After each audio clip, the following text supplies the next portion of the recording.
তাহলে তোর কি স্ক্রিন গার্ড কভারের দরকার হবে না? কোন মা বাবা চাইবে যে তার মেয়ের গায়ে স্ক্র্যাচ লাগুক? আর এই সমাজের সংস্কৃতি ফিরিয়ে আনার দায়িত্ব তোদের মতো মেয়েদেরকেই নিতে হবে।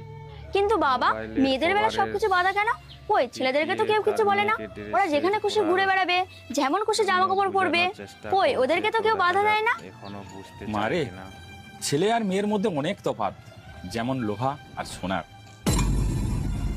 লোহাকে তুই যেখানে সেখানে ফেলে রাখতে পারবি, ওর না রোদে পুড়ে যাওয়ার ভয় আছে, না ভিজে যাওয়ার ভয় আছে। যতই ঝড় তুফান আসুক, লোহাকে কখনো কেউ উড়িয়ে নিয়ে যেতে পারবে না। কিন্তু সোনাকে সবসময় একটি বাক্সের মধ্যে কিংবা আলমারির মধ্যে সুরক্ষিত রাখতে হবে। সোনাকে তুই যদি খোলামেলা রাখিস, তাহলে যে কেউ ছিনিয়ে নিয়ে যেতে পারে। তাই সোনাকে সেফটি রাখা খুব জরুরি। আর তুই হচ্ছিস আমাদের কাছে সোনার মতো মূল্যবান। থ্যাংক ইউ বাবা। ওয়েলকাম। একটু ভালো লেগে থাকলে একটা লাইক কমেন্ট